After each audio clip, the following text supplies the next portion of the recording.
Alors, ce matin, j'aimerais qu'on voit ensemble les manœuvres du diable.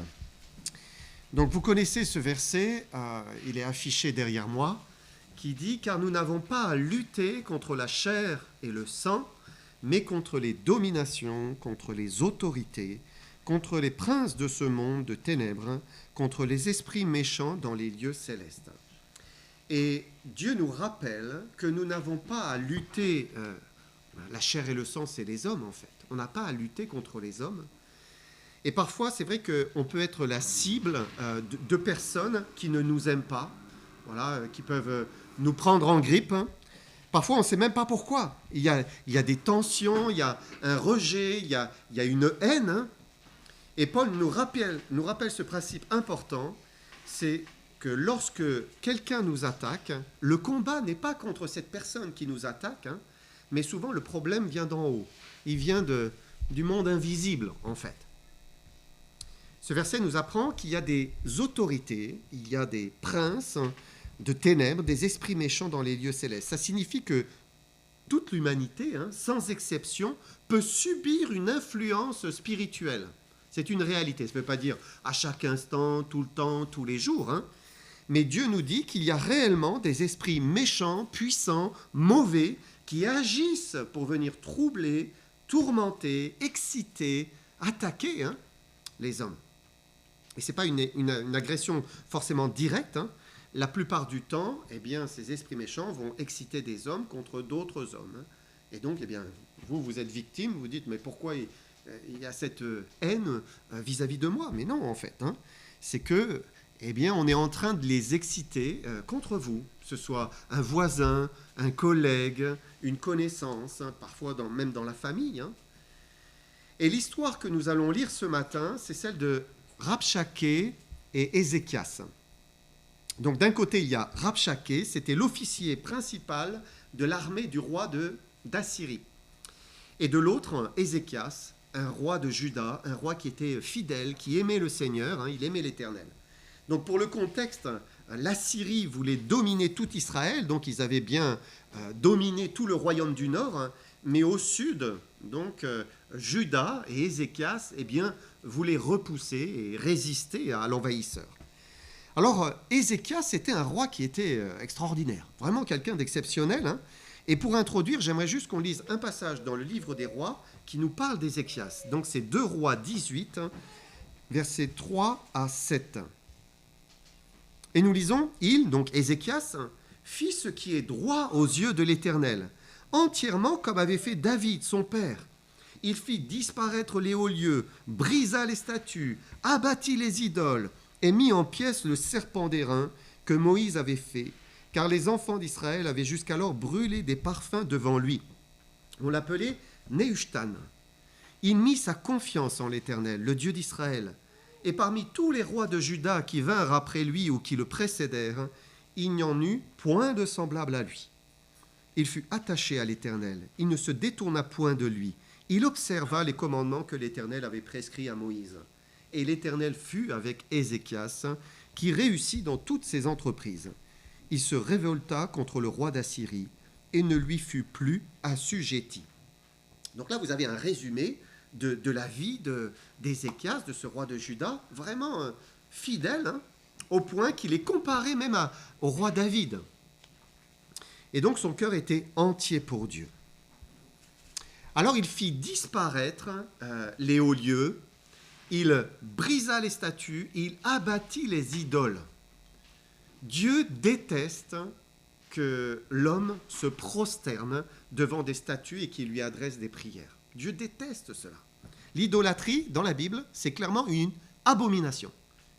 Dieu abhorre cela.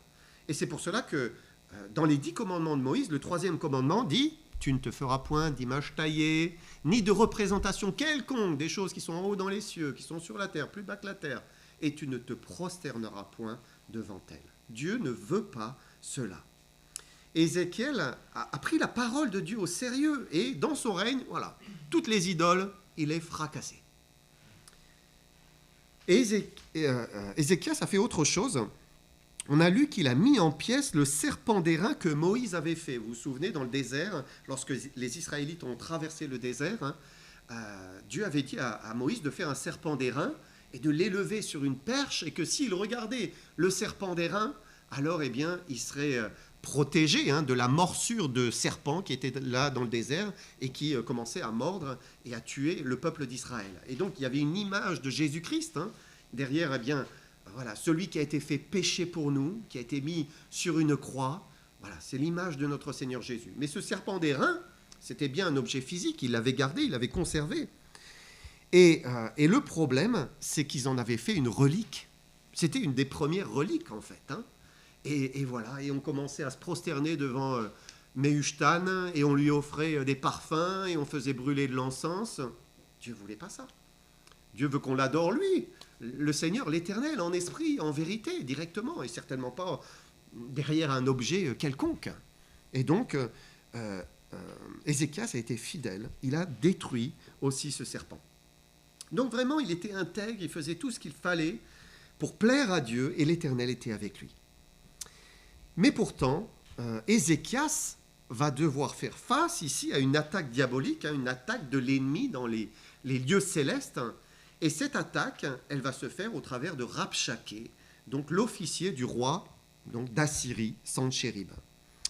Et derrière Rabshaké, on peut voir la manière qu'a le diable de venir nous harceler, nous provoquer, nous pousser à la chute, nous décourager de placer notre confiance en l'Éternel, d'être dans le repos, en fait. On va voir ensemble comment il va chercher sa chute, en fait. Et c'est intéressant aussi parce qu'on voit que le fait d'être fidèle, puisque ce roi était un roi qui était vraiment fidèle, eh bien, ça ne signifie pas qu'il ne peut rien nous arriver, en fait. Et que le malin ne viendra pas essayer de nous faire tomber. Non, non. Voilà. Même en étant fidèle, parfois Dieu permet que le diable essaye de nous faire tomber. Dieu permet que ses enfants fidèles soient éprouvés par le malin. Mais il promet aussi que, s'ils se confient en lui, ils ne seront pas éprouvés au-delà de leur force, et même il leur permettra d'en sortir. Et donc ils vont triompher de cette épreuve. Et c'est ce qu'il va faire avec Ézéchias. Donc on va voir ensemble 9 attaques qu'Ézéchias va subir. Donc première attaque, Ésaïe, on part dans le livre d'Ésaïe, Ésaïe 36, verset 1. La 14e année du roi Ézéchias, Sennachérib, roi d'Assyrie, monta contre toutes les villes fortes de Juda et s'en empara. Et dès ce premier verset, on peut dire que c'est déjà une attaque vis-à-vis d'Ézéchias. On lui prend toutes les villes fortes. En fait, on est en train de le dépouiller. On dépouille son royaume de ce qu'il faisait, son royaume. On enlève toutes ces villes fortes. Et donc le diable, parfois, commence par s'attaquer à ce que nous possédons. Ça arrive. Il peut faire en sorte qu'on perde quelque chose qui compte pour nous. Ici, pour lui, c'était ces villes fortes. Ézéchias pouvait se demander, mais pourquoi, Seigneur? Je te suis fidèle, mais pourquoi je subis cela? Pourquoi ça m'arrive? Et parfois, nous aussi, on peut vivre des pertes. On vit une perte et on ne comprend pas pourquoi. Mais quel est le gain? Pourquoi, en fait? Pourquoi c'est arrivé?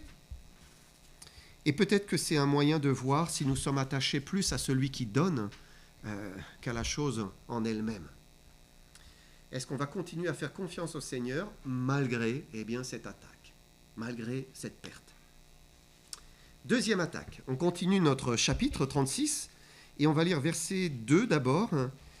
Et le roi d'Assyrie envoya de Lachis à Jérusalem vers le roi Ézéchias, Rabshaké, avec une puissante armée. Rabshaké s'arrêta à l'aqueduc de l'étang supérieur sur le chemin du champ du Foulon. On va sauter chapitre 36, versets 4 à 6. Rabshaké leur dit, « Dites à Ézéchias, ainsi parle le grand roi, le roi d'Assyrie. Quelle est cette confiance sur laquelle tu t'appuies? Je te le dis, ce ne sont que des paroles en l'air. Il faut pour la guerre de la prudence et de la force. En qui donc as-tu placé ta confiance pour t'être révolté contre moi? Voici, tu l'as placé dans l'Égypte. Tu as pris pour soutien ce roseau cassé qui pénètre et perce la main de quiconque s'appuie dessus. tel est Pharaon, roi d'Égypte, pour tous ceux qui se confient en lui. » Là, on se dit, mais alors quelle est cette attaque? Quelle est l'attaque qu'il est en train de subir? Il faut expliquer un petit peu pour comprendre. Ézéchias voulait s'affranchir donc des Assyriens et il a commis une erreur. Et là, vous devinez quelle erreur il a commise.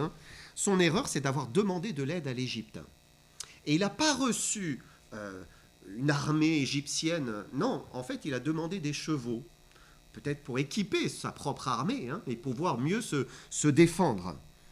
Et il a commis une erreur. Dieu dit, maudit l'homme qui se confie en l'homme. Voilà, il suffisait qu'il vienne auprès de l'Éternel directement. Seigneur, délivre-nous, protège-nous, viens-nous en aide. Et Rabshakeh ici, en fait, c'est intéressant parce qu'il lui rappelle son erreur, en fait. Il met le doigt sur sa désobéissance, sur la faille. En fait, il le culpabilise parce qu'il savait bien qu'il n'aurait pas dû se tourner vers l'Égypte. Et il est certain que lorsqu'on désobéit au Seigneur, eh bien le diable va essayer de prendre cette désobéissance, comme appui contre nous. Il est le premier à vouloir nous rappeler nos fautes passées. Et ce qu'a vécu Ézéchias, eh bien, nous le vivons aussi parfois. On désobéit, et puis ensuite on se sent accablé par des pensées qui nous rappellent sans cesse notre péché. Et le but du diable, c'est de nous maintenir dans cette culpabilité et qu'on perde toute assurance, en fait, auprès de Dieu, vis-à-vis du Seigneur. Mais si on s'est repenti de nos péchés, si ce péché, on l'a confessé, c'est clairement une attaque de l'ennemi. Quand ça vient et ça revient sans cesse, c'est une attaque de l'ennemi. Parce que jamais le Saint-Esprit ne nous accablera avec un péché que nous avons confessé. Si on l'a confessé, c'est plus le Saint-Esprit. C'est l'ennemi. Parfois, on ne se pardonne pas soi-même aussi. Ça, c'est un autre problème. Il faut accepter. Voilà, Dieu me pardonne, et je crois que Dieu m'a pardonné. Et je l'accepte. Vous connaissez ce verset, vous devriez tous le connaître par cœur. Si nous confessons nos péchés, il est fidèle et juste pour nous les pardonner et pour nous purifier de toute iniquité. Ça, c'est ce qu'il faut croire et saisir par la foi. Troisième attaque, Ésaïe 36, verset 7. Peut-être me diras-tu, c'est en l'Éternel notre Dieu que nous nous confions. Mais n'est-ce pas lui dont Ézéchias a fait disparaître les hauts lieux et les autels en disant à Juda et à Jérusalem, vous vous prosternerez devant cet autel? Là, c'est une attaque pernicieuse. En fait, le diable retourne parfois la vérité. Il la détourne, en fait, contre nous et essaye de nous faire croire qu'on a fait une erreur. Est-ce que Ézéchias avait fait disparaître les hauts lieux et les autels à l'Éternel qui étaient un peu partout dans le pays? Ben oui, clairement. Mais ça, c'était la volonté de Dieu. Dieu lui demandait de faire cela. Pourquoi? Parce que Dieu voulait ramener son peuple au temple à Jérusalem. C'était la maison de l'Éternel. C'était là où Dieu habitait dans le Saint des Saints. Et c'était là où Dieu voulait que tout son peuple vienne l'adorer et lui rendre un culte. Et donc, Ézéchias avait fait exactement ce qu'il fallait. Mais le diable, parfois, essaye de nous faire douter d'une obéissance. Il veut nous faire croire qu'on a désobéi, qu'on n'a pas bien agi, pour rendre confus, perdus. Il y a ce verset dans Ésaïe qui dit aussi « Mais à celui qui est ferme dans ses sentiments, tu assures la paix parce qu'il se confie en toi. » Et quand on sait qu'une chose est la volonté de Dieu, il faut rester ferme dans ses sentiments. Voilà, ne pas laisser le doute venir nous déstabiliser. Quatrième étape, Ésaïe 36, verset 8. Il dit « Maintenant, fais une convention avec mon maître, le roi d'Assyrie, et je te donnerai 2000 chevaux, si tu peux fournir des cavaliers pour les monter. » Et là, Rabshakeh, il essaye de l'acheter, de lui tendre un piège. Il lui dit « Voilà, fais ce que je te demande, et puis je vais te donner ceci, je vais te donner cela. » Alors c'est intéressant parce que justement, les chevaux, c'était ce que Ézéchias avait reçu, apparemment, des Égyptiens. Et lui, il lui propose justement des chevaux. Et l'ennemi, eh bien, parfois, nous sert sur un plateau hein, ce qu'on aimerait. Il essaye de nous faire tomber, de nous tenter. C'est ce qu'il a fait avec Jésus dans le désert. Hein. Il a essayé de le tenter, hein. Il a essayé de lui proposer quelque chose. Si tu fais ceci, alors eh bien, je ferai cela pour toi. L'ennemi cherche toujours à corrompre le croyant en le tentant d'une manière ou d'une autre. Puis c'est ce qu'il a fait aussi avec Judas Iscario. Voilà, pour 30 pièces d'argent, il a tenté, il a fait tomber et il est devenu un traître. 5e attaque, Ésaïe 36, versets 9 et 10. Comment repousserais-tu un seul chef d'entre les moindres serviteurs de mon maître ? Tu mets ta confiance dans l'Égypte pour les chars et pour les cavaliers. D'ailleurs, est-ce sans la volonté de l'Éternel que je suis monté contre ce pays pour le détruire ? L'Éternel m'a dit, monte contre ce pays et détruis-le. Donc là, c'est carrément incroyable, quoi. C'est le mensonge, hein. Il va mentir ouvertement et oser dire, je suis en train d'accomplir la pensée de l'Éternel, la volonté de l'Éternel. L'Éternel m'a dit, monte contre ce pays et détruis-le. Voilà, c'est le père du mensonge en action. Le diable aime mentir, hein, il est le premier menteur, hein, celui qui a menti déjà à l'origine dans la Genèse, vous vous souvenez, hein, quand il y avait le serpent qui est venu voir Ève et qui lui a dit, mais Dieu a-t-il réellement dit vous ne mangerez pas de tous les arbres du jardin? Mais si, Ève a dit, mais oui, il ne faut pas qu'on le mange. Et puis il a dit, mais non, vous ne mourrez point. Voilà, mensonge, vous ne mourrez point, mais Dieu sait que le jour où vous en mangerez, vos yeux s'ouvriront et que vous serez comme Dieu, connaissant le bien et le mal. Donc le diable est un menteur, hein. Il nous ment ouvertement pour qu'on prenne des mauvaises décisions. Et quand au fond de nous-mêmes, on sait le bon chemin, on sait ce qui est la vérité, le bon choix, eh bien le diable va venir essayer de nous troubler pour nous induire en erreur, hein, et nous amener à ne plus faire ce que Dieu veut. Et là, dans ce passage, Rabshakeh, il se fait carrément passer pour un envoyé de Dieu. Il dit, mais c'est Dieu qui m'a commissionné. C'est lui qui m'envoie pour détruire Jérusalem. Ça me fait penser à tous ceux qui disent qu'ils sont des serviteurs de Dieu, qui sont des missionnaires, qui sont des prophètes. Hein. Il y a toutes sortes de personnes comme ça, hein, aujourd'hui. Et le diable, eh bien, les excite, hein, et les pousse pour venir faire chuter les chrétiens. Et il faut apprendre à discerner les esprits. C'est ce que dit l'apôtre Jean dans son épître. Il dit, bien-aimés, n'ajoutez pas foi à tout esprit, mais éprouvez les esprits pour savoir s'ils sont de Dieu. Car plusieurs faux prophètes sont venus dans le monde. Alors il est possible que Rabshakeh, ici, ait dit cette parole en hébreu. Avant, il était en train de parler en araméen, et puis il s'est mis à parler en hébreu. Pourquoi ? Parce que quand on lit le verset suivant, le verset 11, regardez ce qu'il dit. Eliakim, Shebna et Joach dirent à Rabshakeh, parle à tes serviteurs en araméen, car nous le comprenons, et ne nous parle pas en langue judaïque aux oreilles du peuple qui est sur la montagne. Et là, on arrive à une 6e attaque, verset 12. Rabshakeh répondit, est-ce à ton maître et à toi que mon maître m'a envoyé dire ces paroles ? N'est-ce pas à ces hommes assis sur la muraille pour manger leurs excréments et pour boire leur urine avec vous ? Waouh ! Alors là, c'est volontairement provocateur, vulgaire, sale, ça inspire le dégoût, hein. Et en même temps, le diable veut faire peur ici au peuple pour le décourager, en fait, hein.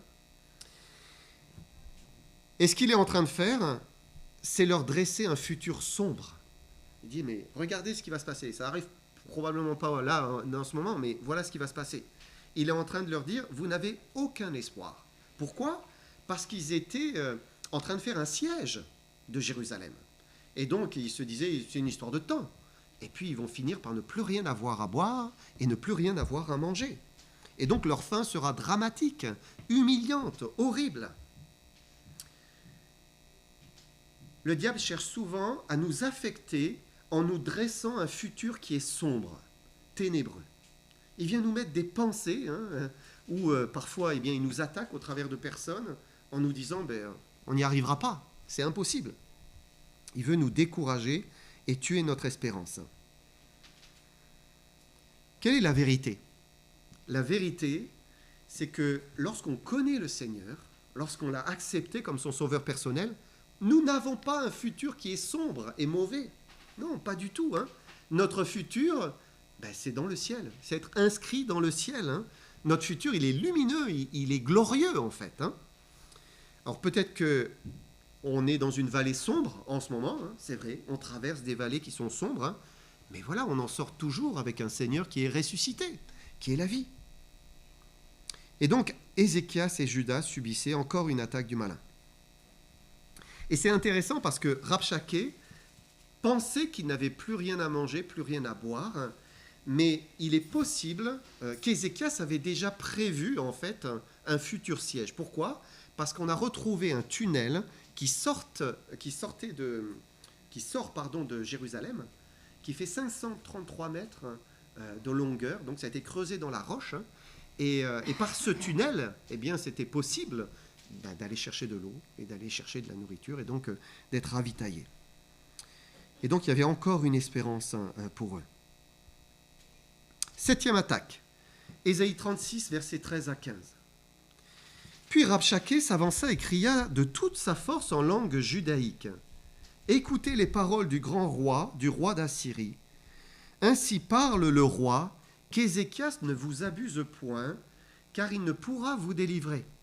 Qu'Ézéchias ne vous amène point à vous confier en l'Éternel en disant « L'Éternel nous délivrera. Cette ville ne sera pas livrée entre les mains du roi d'Assyrie. » Qu'est-ce qu'il fait ici ? Il va essayer de diviser, en fait. Il divise Ézéchias de son peuple. Il s'adresse en langue hébreu, tous ceux qui sont sur la muraille, et il leur dit « Mais Ézéchias, votre roi, n'est pas la solution. Non, votre roi ne pourra rien faire pour vous. » En fait, il est en train de discréditer le roi de Juda. Et ça, c'est une autre manière de faire de l'ennemi. Il va chercher à diviser. C'est toujours celui qui divise. D'ailleurs, diabolos, c'est celui qui se jette en travers. Quand on prend le mot en grec, dia, c'est en travers, et bolos, c'est de ballot, jeter, celui qui se jette en travers. Il veut monter les croyants les uns contre les autres. Il va toujours chercher à diviser. Et en fait, depuis l'Antiquité, le principe de les divisions, il est connu. Les Romains disaient « divide et impera ». Voilà, diviser pour mieux régner, finalement. Jésus lui-même nous rappelle que c'est une œuvre diabolique. Jésus a dit « Si un royaume est divisé contre lui-même, ce royaume ne peut subsister. » Et donc, il faut toujours prendre garde. Dès qu'on sent que quelque chose veut nous diviser, probablement l'ennemi est derrière. L'ennemi cherche à diviser les couples, diviser les églises, diviser les nations, alors que le Seigneur parle plutôt de l'unité, unité de l'esprit, qu'il faut conserver. 8e attaque, Ésaïe 36, 16 et 17. N'écoutez point Ézéchias, car ainsi parle le roi d'Assyrie. Faites la paix avec moi, rendez-vous à moi, et chacun de vous mangera de sa vigne et de son figuier, et chacun boira de l'eau de sa citerne, jusqu'à ce que je vienne, et que je vous emmène dans un pays comme le vôtre, dans un pays de blé, de vin, un pays de pain et de vigne. Donc c'est quoi l'attaque là ? En fait, il est en train de promettre, c'est une imitation de ce que Dieu donne, il contrefait finalement un peu l'œuvre du Seigneur. Qu'est-ce qu'était le pays de Canaan où ils étaient déjà ? Le pays de Canaan, c'est le pays de l'abondance, c'est le pays où coule le lait et le miel, c'est le pays où ils avaient tout ce qui était nécessaire pour de l'eau en abondance, des cultures abondantes, des grappes de raisin qui étaient énormes. Mais le diable vient proposer une autre abondance, un autre pays. Et c'est ce qu'il fait, pour nous faire sortir de la volonté de Dieu. Parfois, il vient et dit, mais j'ai mieux à te proposer. Voilà, il y a mieux. Il va nous tenter pour qu'on aille voir ailleurs. Et si voilà, quelqu'un ou une petite voix vient nous dire que il faut lâcher ce que Dieu nous a donné et puis il faut aller voir quelque chose d'autre, parce qu'il y a meilleur ailleurs, c'est probablement un mensonge. Il faut rester dans ce que l'on sait être la volonté de Dieu. Bien sûr, si Dieu nous dit de bouger, de faire autre chose, il faut le suivre. Mais quand on sait là où Dieu nous veut, il faut y rester. Quand on sait que, on est dans le couple que Dieu a voulu, il faut y rester. On n'envisage pas d'en sortir. Ça, c'est l'ennemi qui veut diviser. La sécurité, c'est dans la volonté de Dieu. 9e et dernière attaque, versets 18 à 20. Qu'Ézéchias ne vous séduise point en disant « L'Éternel nous délivrera ». Les dieux des nations ont-ils délivré chacun son pays de la main du roi d'Assyrie ? Où sont les dieux de Hamath et d'Arpad ? Où sont les dieux de Sepharvaïm ? Ont-ils délivré Samarie de ma main ? Parmi tous les dieux de ces pays, quels sont ceux qui ont délivré leur pays de ma main, pour que l'Éternel délivre Jérusalem de ma main ? Donc là, c'est le dénigrement du vrai Dieu, du seul vrai Dieu. Rabshakeh, en fait, met l'Éternel au même niveau que les idoles qui ne voient point, qui ne parlent point, qui n'entendent point, qui n'agissent point. Et il leur dit, mais regardez mes précédentes victoires. Aucun Dieu ne m'a résisté. Qu'est-ce que vous pensez ? Que l'Éternel me résistera ? Mais non, c'est comme les autres dieux, en fait. Et c'est une attaque dans la foi, dans la confiance. Le diable veut nous faire douter du Seigneur. Il nous dit, Dieu est incapable de te délivrer. Dieu n'y arrivera pas. Et bien sûr, c'est encore un mensonge. Alors, on a rapporté, parce que Ézéchias n'était pas sur la muraille, on a rapporté toutes les paroles de Rabshakeh à Ézéchias, et là, le roi, il est secoué. Le résultat, on le lit au chapitre suivant, Ésaïe 37, verset 1. Lorsque le roi Ézéchias eut entendu cela, il déchira ses vêtements, se couvrit d'un sac et alla dans la maison de l'Éternel. Là, il a pris un coup de massue sur la tête. Et son premier réflexe, c'est aller dans la maison de l'Éternel. Il va chercher le Seigneur, mais on ne sait pas s'il a prié. En fait, le texte ne nous dit pas qu'il a prié. Il est allé dans la maison de l'Éternel et il semble qu'il n'a rien dit. En fait, comme s'il est resté silencieux, sonné par tous ces attaques, ces mensonges, ces menaces. Et parfois, l'épreuve, les coups de l'ennemi, font qu'on n'arrive même plus à prier. On est sonné par tout ce qu'on vient de subir, et on reste là devant le Seigneur. Il n'y a même pas un mot qui arrive à sortir. Silencieux. Mais même dans le silence, Dieu est là. C'est ça qui est merveilleux. Le Saint-Esprit est là. Il est dit qu'il peut intercéder par des soupirs inexprimables. C'est quand même une grâce. Le Seigneur est là. Néanmoins, si on n'arrive pas à prier, vous savez, on peut écrire une prière. Parce que parfois, quand ça ne sort pas dans l'âme, on n'arrive pas à exprimer quoi que ce soit, curieusement, on arrive à écrire. Retenez ça. Si un jour vous êtes au fond du gouffre et vous n'arrivez plus à prier, écrivez une prière. Vous verrez, ça sortira. Ézéchias va ensuite envoyer quelqu'un vers le prophète Ésaïe pour lui demander d'intercéder auprès de l'Éternel. Et Ésaïe va lui dire, Ésaïe 37, 6 à 7. Et Ésaïe leur dit, « Voici ce que vous direz à votre maître. Ainsi parle l'Éternel. Ne t'effraie point des paroles que tu as entendues et par lesquelles m'ont outragé les serviteurs du roi d'Assyrie. Je vais mettre en lui un esprit tel que, sur une nouvelle qu'il recevra, il retournera dans son pays, et je le ferai tomber par l'épée dans son pays. » Donc Dieu promet à Ézéchias une délivrance. Voilà, c'est fait, tu vas être délivré, sois confiant. Le diable s'agite, il essaye de nous effrayer, il dresse un tableau qui est sombre, qui est pessimiste.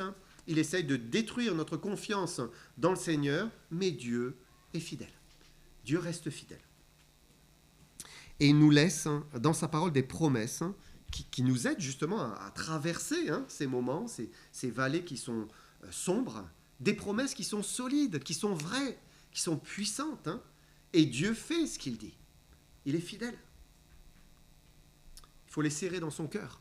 Vous connaissez ce verset qui dit « La foi vient de ce qu'on entend de la parole de Dieu, de la parole de Christ. » Et donc, il faut serrer la parole de Dieu dans son cœur. La victoire qui triomphe du monde, c'est notre foi. Et notre foi, elle est suscitée par les Écritures, par les promesses. Et donc, quand on est éprouvé, il faut serrer la parole de Dieu et les promesses de Dieu dans notre cœur. Donc, Ézéchias est cerné par les armées de Sennachérib, roi d'Assyrie. Mais il a cette promesse. Ne t'effraie point. Sur une nouvelle, qu'il recevra, il retournera dans son pays et même je le ferai tomber par l'épée. Mais même parfois, avec une promesse, on doute encore. Et particulièrement quand il y a un délai. Vous savez, parfois Dieu dit « je vais faire ça ». Et puis le lendemain, c'est pas fait. Et le jour d'après non plus. Et quand il y a un délai, parfois, il peut encore y avoir un petit doute qui commence à poindre. Parce que le roi d'Assyrie, il a reçu une nouvelle, comme Dieu avait dit. La nouvelle, c'est que le roi d'Éthiopie s'est mis en marche pour l'attaquer. Et donc, formidable, ça y est, c'est la nouvelle qui va faire en sorte qu'il part. Mais Sennachérib ne va pas lever le camp immédiatement. Ézéchias devait se dire, mais ça y est, c'est bon. Eh bien non, il est resté là, et au lieu de cela, il envoie un message à Ézéchias. Ésaïe 37, versets 11 à 13. Voici, tu as appris ce qu'ont fait les rois d'Assyrie à tous les pays et comment ils les ont détruits. Et toi, tu serais délivré? Les dieux des nations que mes pères ont détruites, les ont-ils délivrés? Gozan, Charan, Retsef et les fils d'Éden qui sont à Télassar? Où sont le roi Hamath et le roi d'Arpad et le roi de la ville de Sepharvaïm, Déna et Diva? Et ils restent aux portes de la ville. Ils ne bougent pas. Mais en fait, c'est là où se voit la foi. C'est là où la foi doit se manifester, en fait, parce qu'il y a une promesse. Dieu a donné une promesse ici. La foi repose sur ce que Dieu a dit, et non sur ce qu'on voit. Ah, c'est sûr, il ne voit rien. Ça ne bouge pas, et même pire, il reçoit cette lettre. Mais il faut croire. Dieu nous demande de croire sans voir. C'est réellement ça, la foi. Et c'est ce qui plaît à Dieu. C'est ce qu'il attend de tous ses enfants. Il veut qu'on puisse croire, même si on ne voit pas la chose devant nos yeux. Qu'on dise, je le crois, Seigneur, parce que tu l'as dit. Donc, je m'appuie sur ce que tu as dit. Ézéchias était dans l'incompréhension. Alors, qu'est-ce qu'il a fait? Il a pris la lettre de Sennachérib, il est allé dans la maison de l'Éternel, et il a déployé devant Dieu, en disant, mais Seigneur... Et là, il a prié. Là, il a prié. Et là, c'est clairement écrit. Il s'est mis à invoquer de tout son cœur l'Éternel, son Dieu. Ésaïe 37, 16 à 17. Éternel des armées, Dieu d'Israël assis sur les chérubins, c'est toi qui es le seul Dieu de tous les royaumes de la terre. C'est toi qui as fait les cieux et la terre. Éternel, incline ton oreille et écoute. Éternel, ouvre tes yeux, regarde. Entends toutes les paroles que Sennachérib a envoyées pour insulter le Dieu vivant. Et puis on va avancer un petit peu, le verset 20.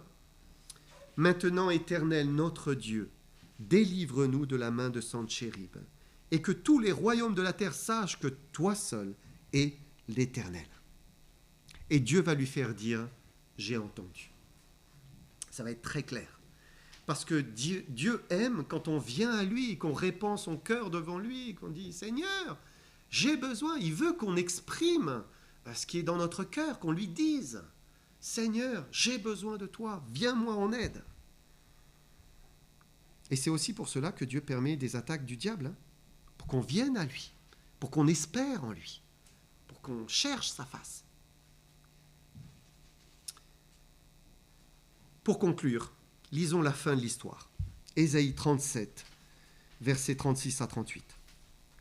Alors l'ange de l'Éternel sortit et frappa dans le camp des Assyriens 185 000 hommes. Et quand on se leva le matin, voici, ils étaient tous morts. Alors Sentchérib, roi d'Assyrie, leva son camp, partit et s'en retourna. Et il resta à Ninive.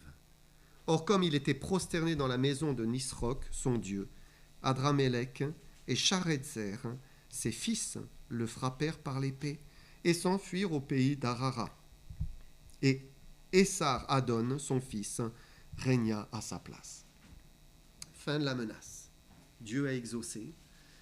Et toutes les vallées sombres ont une sortie avec le Seigneur.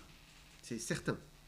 Si Dieu nous éprouve dans la foi, c'est qu'il veut qu'on en sorte plus fort, plus ferme, plus solide dans la confiance, convaincu qu'il est fidèle et qu'il est toujours fidèle et qu'il ne nous laissera pas. Et ce n'est pas parce qu'on nous attaque, ce n'est pas parce que certains sont méchants avec nous que Dieu n'est pas avec nous. Voilà. Parfois, c'est vrai, on ressent cette hostilité, cette violence, cette haine, mais c'est parce qu'il y a un ennemi, et Dieu est avec nous. Et le but de Dieu, c'est toujours parce qu'il nous aime, parce qu'il est bienveillant. Il veut nous rendre plus proches de lui, plus forts, plus confiants en lui. Et quand on a appris ce que Dieu voulait qu'on apprenne, hop, la violence et la haine disparaissent. Confions-nous en l'Éternel, soumettez-vous à Dieu, résistez au diable, il fuira loin de vous. C'est une promesse que le Seigneur nous donne. On va s'incliner dans la prière. Père éternel, merci. Merci parce que tu habites en nous. Seigneur, tu es venu habiter dans notre cœur et avec toi, nous avons une pleine espérance, Seigneur. Nous sommes tes enfants, tu es notre bon Père et tu prends soin de nous, Seigneur, malgré ce que nous pouvons vivre, malgré les vallées sombres, malgré la méchanceté, Seigneur, de l'ennemi contre nous, Seigneur, et tu as dit toi-même, s'ils m'ont persécuté, ils vous persécuteront aussi, Seigneur. Mais tu as dit aussi que tu étais avec nous tous les jours jusqu'à la fin du monde. Seigneur, que tu veuilles nous aider, chacun qui peut vivre des épreuves, qui ne dit pas forcément, Seigneur, qui ne partage pas, mais qui pourtant sont bien là, bien réels. Seigneur, que tu donnes ta grâce, que tu donnes ta force, que tu donnes une pleine espérance et de s'accrocher à tes paroles qui sont véritables. Merci pour tes promesses qui suscitent la foi. Merci parce que tu l'amènes à la perfection, Seigneur. Et nous te remercions, Seigneur, de nous aider à marcher avec toi, Seigneur, et à grandir, à mûrir dans la foi en Jésus-Christ. Merci pour ta fidélité, Seigneur. Amen.